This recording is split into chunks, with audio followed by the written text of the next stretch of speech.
Redneck here. What up?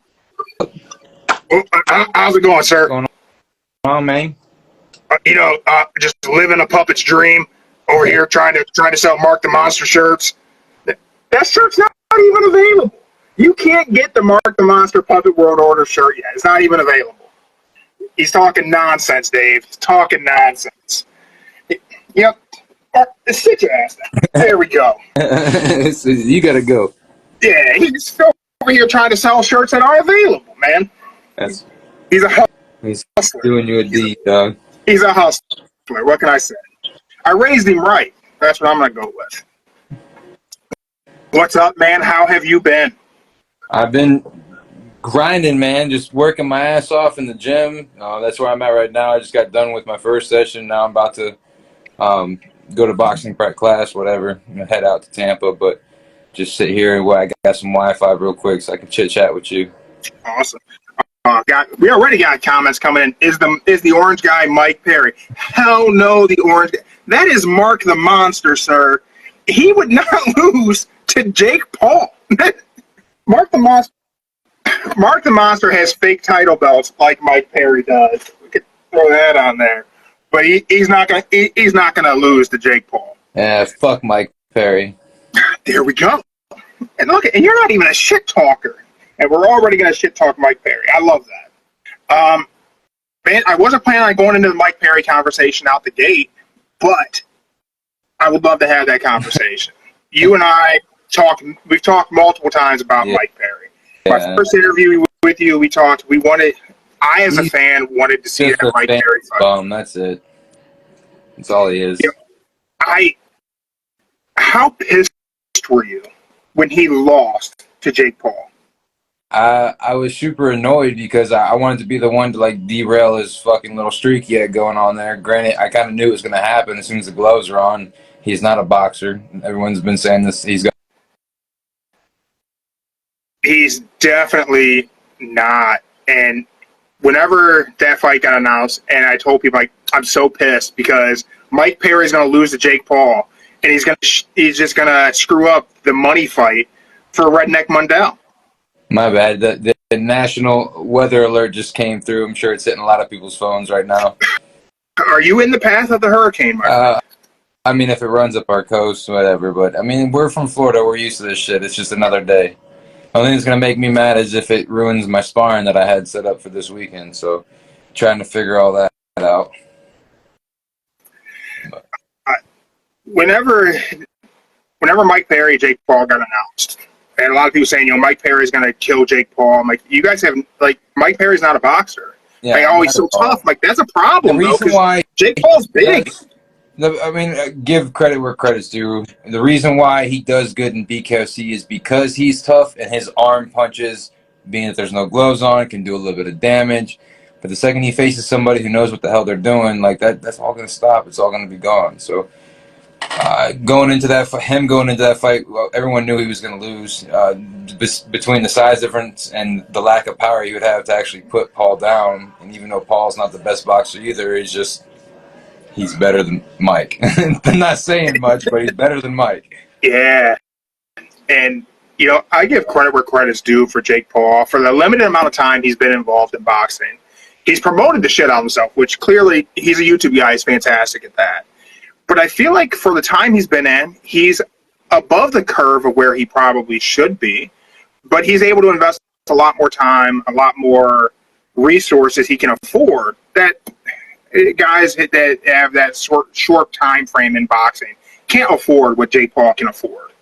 It's amazing what money can do for you, I guess. But you also have to be hungry for the game. It's something you usually don't see people who already have the money do. So, that's cool too for him as well. But it's just things that money can get you, I guess.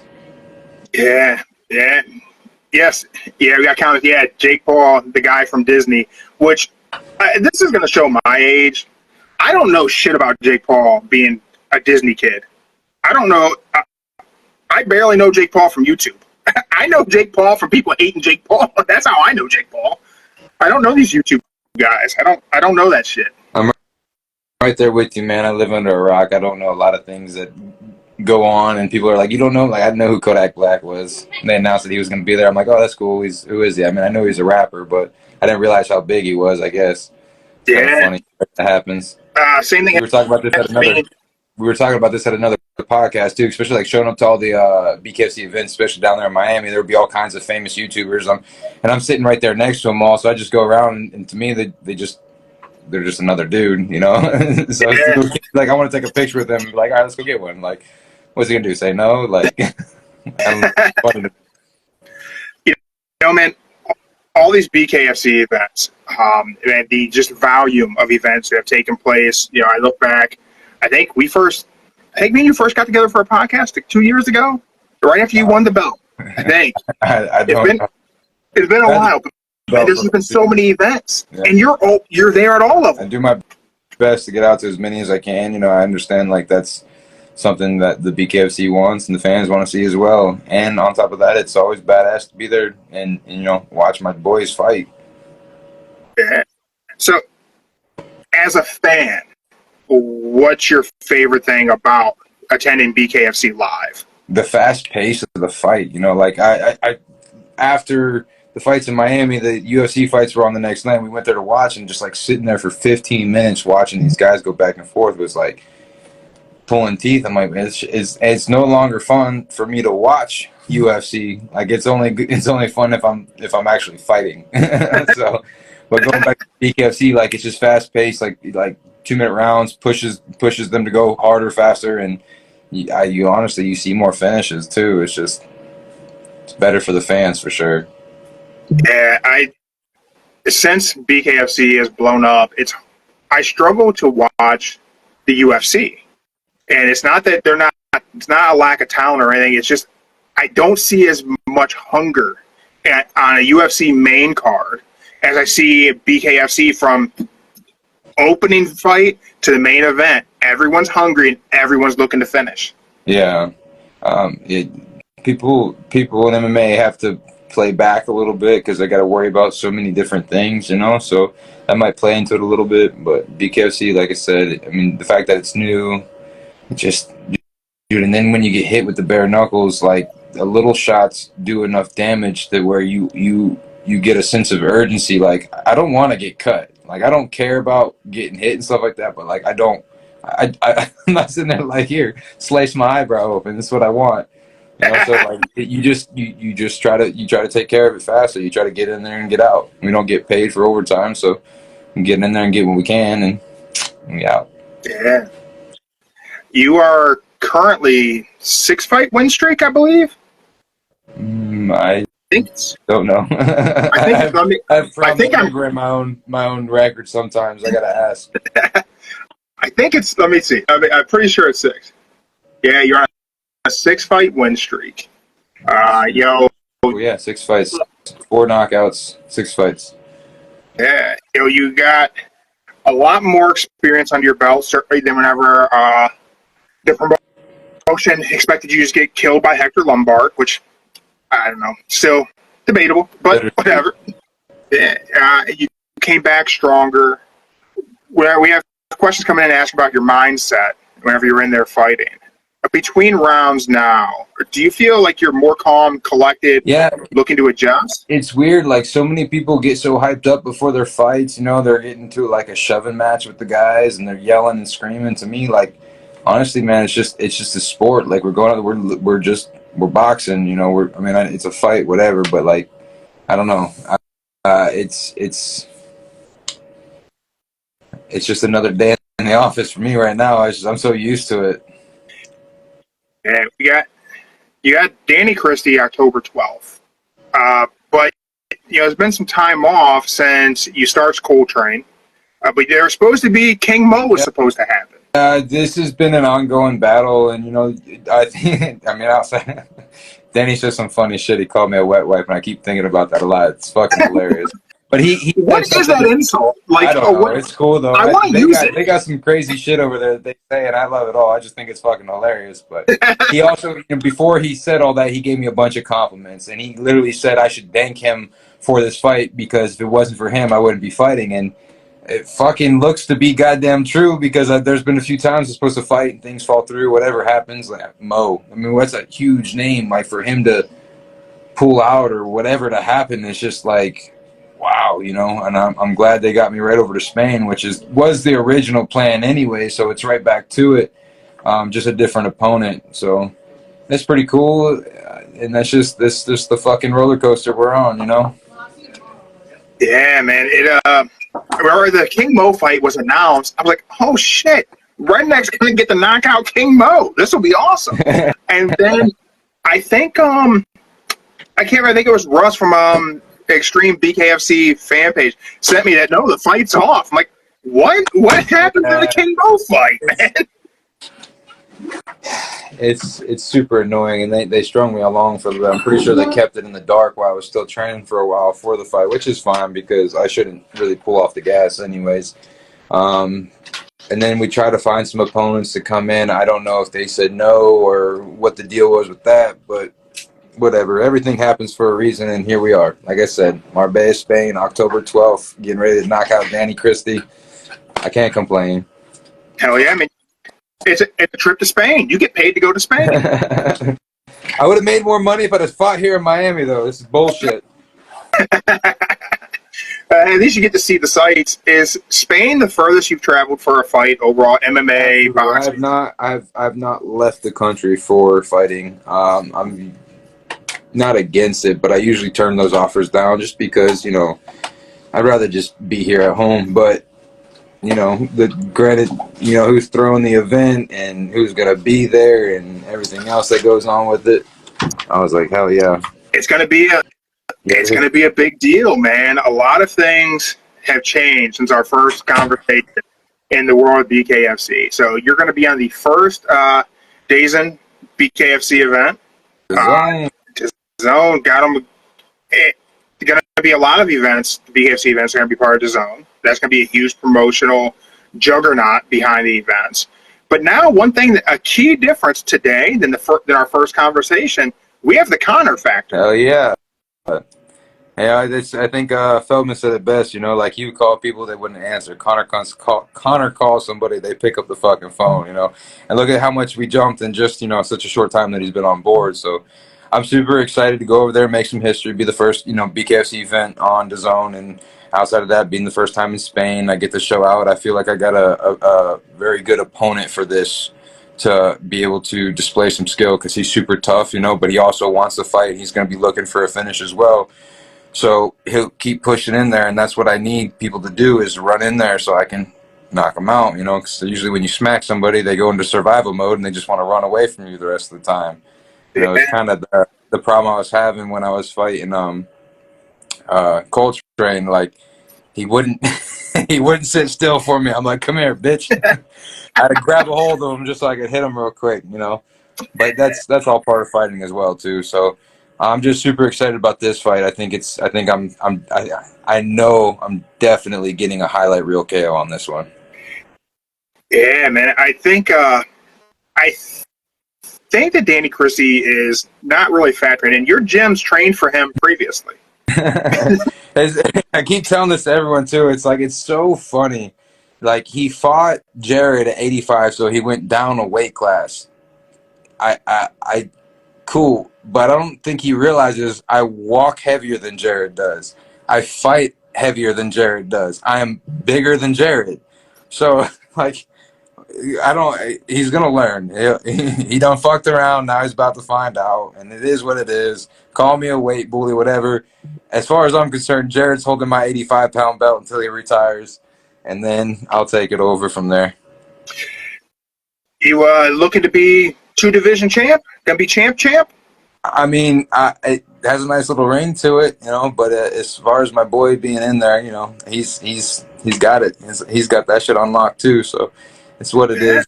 We'll get after it eventually. Your gym has produced killers. We're all killers, baby. So we know you and Jared, cream of the crop. Who are the new guys in the gym? Those guys that we don't know that are coming up that we need to be aware of. That, you know, sponsors out there may want to get these guys on the hook before they want a bigger deal. I think the newest Who are these guys? members would be Michael Larimore and Jessica Borga. Like, they're the newest of the Shift team. We also have Knox. But you guys know about him. You guys know about Brandon. You guys know about Pittman. You know, so like, we got quite a few fighters in there. And then there's guys who are not even on the BKF scene yet, who are not even pro yet. But my boy Adriel, man, he's gonna be a fucking killer one day. You guys are gonna look out for him for sure. Awesome, man. I think your gym really knows how to develop the way to train guys to fight bare knuckle versus strictly boxing, and look to be, not, I don't know, what was it? Christie called you a weight bully, but you're not a headhunter. You're so strategic with your strikes, and your body shots are pinpoint accuracy. Yeah, the shit. You get in there long enough, you realize, like, when you start cracking these guys in their fucking forehead, you break your hands and stuff, and it hurts. Like I said, I'm trying to get in and out, So I go in there and I pick my shots. I work the body, I open things up. I pull their hands. There's just levels to it, I use a strategic brawling boxing style, if that makes any bit of sense. I do my best. It's like my own thing when I go out there. I move my fucking head. I'm always trying to move around people. I'm not standing in one spot. I'm not fucking standing in front of them and just exchanging punches, because we don't like to be 50-50 in there. That's how you get hit, and then that's how you give them chances they don't deserve. So like I said, there's levels to it. Jihad is a mastermind. He's the one who's makes us comfortable. He helps bring out our strong points and just sharpen our tools that way. And look what it does, man. Look at the team. Proof is in the pudding. That's facts. And anyone who's followed your BKFC career can see every time you step in there, you're leveling up. It's not, we don't see it. From my perspective, there's no decline. Everything is you're adding to the arsenal. Each skill set is leveling up. You're moving in and out better. Your body shots are coming way more fluid, and whenever you transition from body to head, nothing's telegraphed. There's no hope for your opponent. They're stuck. They better know how to fucking fight. That's for damn sure. And I don't think Danny knows how to fight. I don't think he does well under pressure. He can't fight going backwards, and he damn sure ain't gonna be able to find me. So I'm just excited for this fight, man. I can't wait. Yeah. Fucking wait. When Danny's backpedaling, his hands are down. Yeah. He's gonna be waiting to get lit up. He said something on one of my posts the other day about 4 years ago he was in prison and he just started fighting for BKFC 2 years ago. I'm not exactly sure what all that was supposed to mean, but it just goes to show you the difference of experience. I'm like, cool. Like, are you already trying to make excuses for yourself and why you're going to lose? Like, I don't know what you I don't understand what the comment was for. You want because you've overcame something? I mean, whatever. This is fighting. Yeah, people equate interesting things to what they think makes them tough or gives them the ability to win a fight. And to bring up the being in jail, it doesn't make you tough. Maybe a lot in there, but against a lot of people who don't know what the fuck they're doing either. Yeah, I mean, I've seen those those shows of people being in jail and what those fights look like. It's a bit of a different thing to be in the square circle across from a redneck. Yeah, well, he's gonna find out real soon. We got to see you hanging out some of the BKFC events, getting to meet Conor. The last time I had David Feldman on, he said, there's a couple major announcements coming up for BKFC, and he couldn't tell me then. And then, like, the next day, the Forged Irish Stout deal came out, and I'm actually like, man, that's awesome. You could have talked about the beer on the show. He goes, that wasn't the thing I couldn't tell you. I'm like, what the hell is the thing he couldn't tell? And then, like, 2 weeks later, it was Conor's a partial owner. I'm like, oh, that's the shit he couldn't tell me. Uh, He's making and moves, man. He's growing this thing, that's another reason why I'm so proud just to be with the BKFC, riding this roller coaster, because he's a man on a mission, and he knows what he's trying to get a hold of, and he's doing things, so we got full faith in the man, and here we are. I'm gonna keep this belt, and we're just gonna ride it out. yeah, when that time comes and Conor's UFC contract's over, he said he wants to Love step to meet in. the boss in the ring, man. I said, you want to fight the boss? Dude, absolutely, bro. How fucking sweet would that be? Why wouldn't you? The baddest man on the planet meets the baddest man on the planet. Yeah, I mean, What? nothing's more bionic redneck than channeling Stone Cold Steve Austin and trying to fight your boss. It's a sport, like I said, man. It doesn't have to be hard feelings or whatever. But I would love the chance to prove my skills, and if he wanted to come in there and tussle with me, I'd be all about it. I think it would be interesting to see Conor in bare knuckle and to see how his ability to cover distance, how he would translate that with only his fist, not having the kicks to play with, not having the grappling. I mean, you got the clinch, you're still working the clinch, but it'd be interesting to see how Conor kind of changes his game a little bit to do BKFC, Now he because it's not the same. understands the sweet science behind fighting in general. So I feel like if he came in even and went straight to the toughest guy in there, myself, I feel like he still has a pretty good chance. But I'll be ready for And when the day comes, does Conor get a title shot out the gate, or does he have to prove himself? him. Fuck it, dude. He owns the goddamn business. He can do what he wants. I ain't gonna contest it. Like, let's go. Ain't nobody else want to fight me anyways. Man, that's true. That's true. Never want to see anyone looking past the current opponent, but 6-fight win streak. Danny Christie's on. He's on the ticket for October 12th. Who do you see being next? Man, I know that Perry's got what they said, like 2 fights, and apparently he is coming back. I guess he isn't fired, or who knows what the fuck's going on with that. But if he fights at the end of the year, I'm fighting pretty much at the end of the year. Maybe we meet up middle of next year or something. I don't know. Outside of him, there's a few guys that are 3-0 who keep saying my name, and I'm all for fighting them. I just know the BKFC doesn't want it because it doesn't really do anything as far as numbers. But that ain't a me thing, because I'm willing to fight them. I don't give a throw anybody in there. We'll fight. That's just how I am. But obviously, I would also prefer bigger names. But who is there? It's just whoever comes up next. I'm just know I'm game. Yeah, I foresee the rankings in BKFC kind of taking a shakeup. The DAZN partnership, Connor's being an owner, and like you said earlier, if he makes the call, people answer the phone.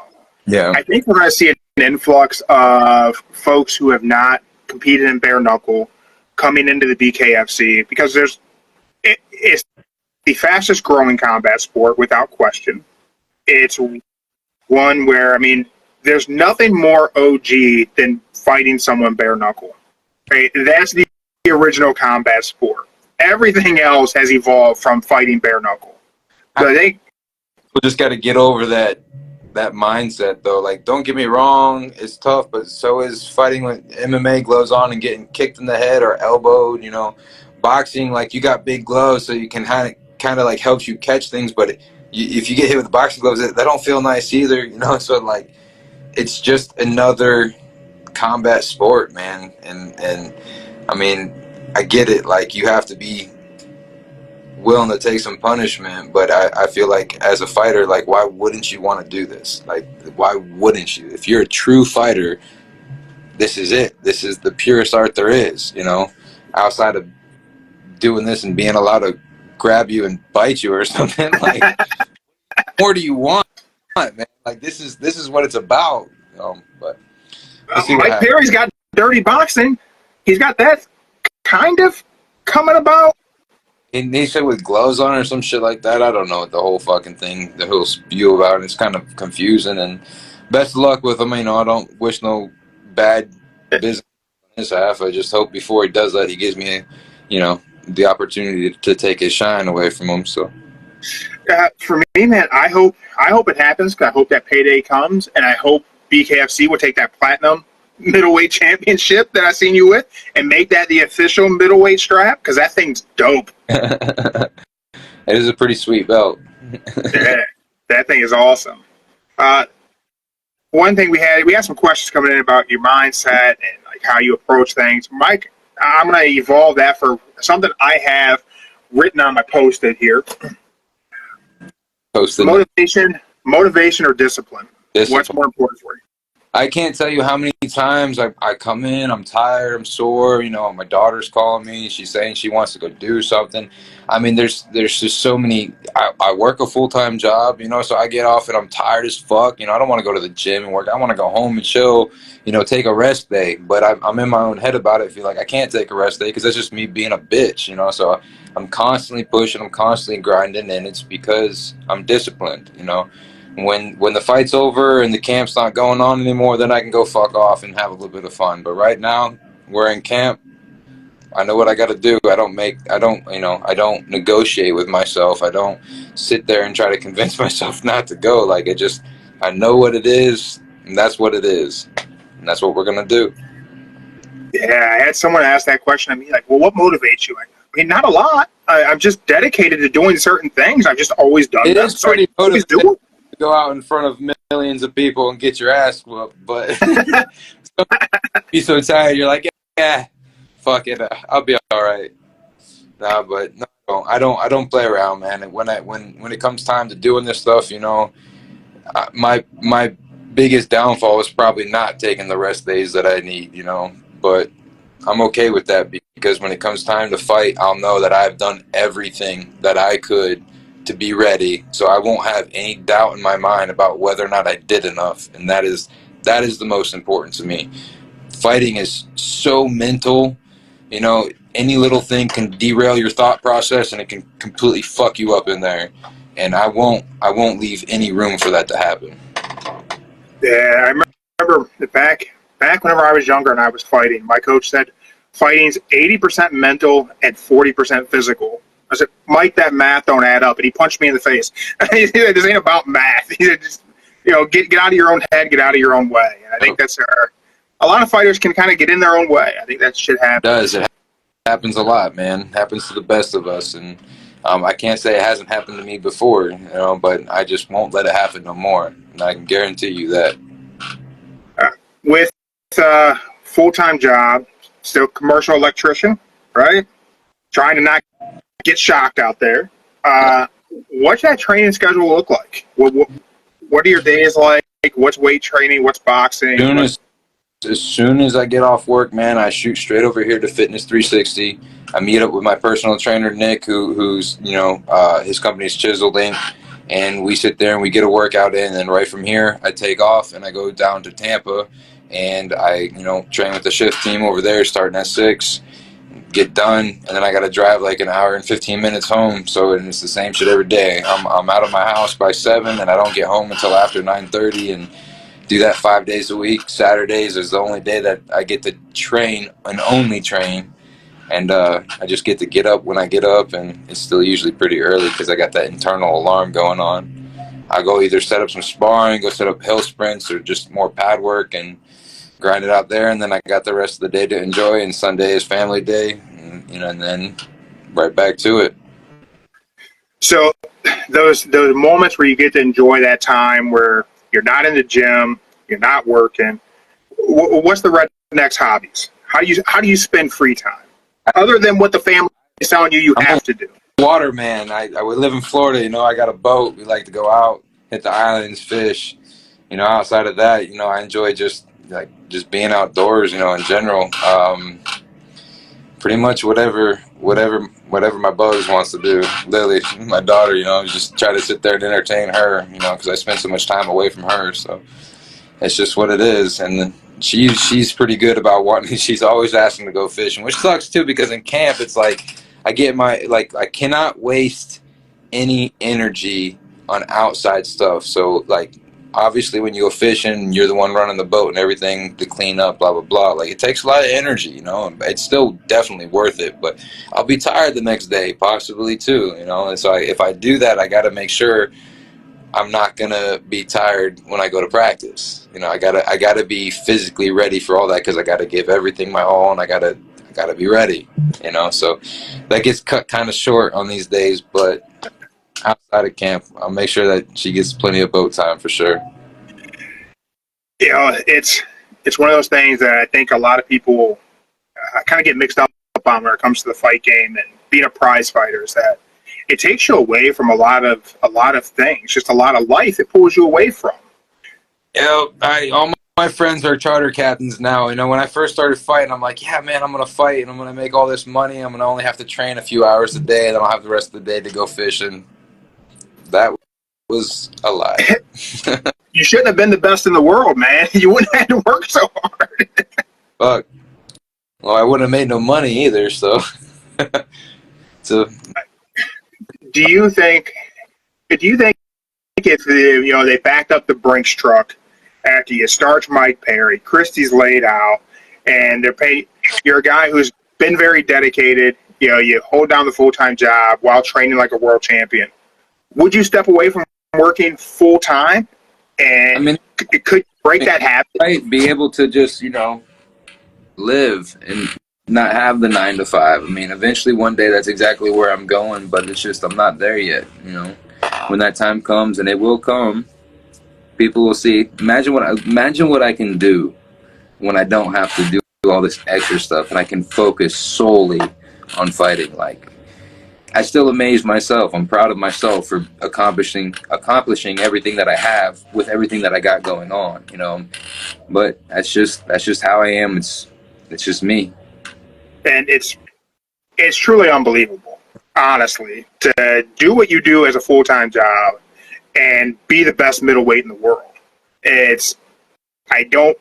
Whenever they do the countdown to Spain, that needs to be part of that story being told, because there's a lot of people out there who are They get mad when just getting by. Work. They're like, come on now, Dave, you're world champion, you got to work. And like, I'm going into people's houses, they're like, do I know you? I'm like, no, you don't know me. Like, what? Oh. I just, like, just look like that guy. It's a common face. Man, just don't worry about the cauliflower ears. That's from wrestling. But hey, man, my battery is running kind of low. I kind of flaked a little bit on being ready for this. I guess I got in kind of late too. But no worries, man. I appreciate the time. Again, everyone, October 12th, Redneck Mundell is going to go international. He's going over to Spain. Highlight reel is coming. You got any sponsors you need to shout out? Anything you want to tell the people? They should know where to find you, because if they're watching me, they know where to find you. Just everyone tune in, man, and that, you know, if you see anything that I post, you know, like it, comment, share it, whatever. But just tune in. This fight is gonna set up a whole new level for me. So. Hell yeah, man. Thank you for joining us. Thank you for joining Mark the Monster. Mark the Monster, man. You guys go. The link's in the bio, of course, come a podcast, and that's where all that shit ends up. You can buy some merch, get whatever you need, but more importantly. That ain't for sale yet, man. That's what you got to be doing. Yeah. We got to get the PWO shirt up there. The Tsunami Physics is there. You know, the regular podcast shirts there. All that shit's there, but his isn't. There's one with him on it. It's I have ADHD. It's attention deficit. Hey, donuts. Mark's face is on it. Go check that one out. But Dave, thank you, man. Wish you nothing but the best, and can't wait to have you back on after you take a trip over to Spain and get that highlight reel knockout. And I will definitely share the shit out of that and figure out a way to put Mark's face in it. Put him to be the one laying on the floor after. Yeah, you know, he keeps popping off trying to sell shit that ain't available. Might have to have you take care of it. Backhand him. All right, man. Thank you very much. Be safe training, and can't wait to see you make that highlight. Yes, sir, man. I appreciate you having me on. Everyone, stay tuned. October 12th, Marbella, Spain is going down. And we're out.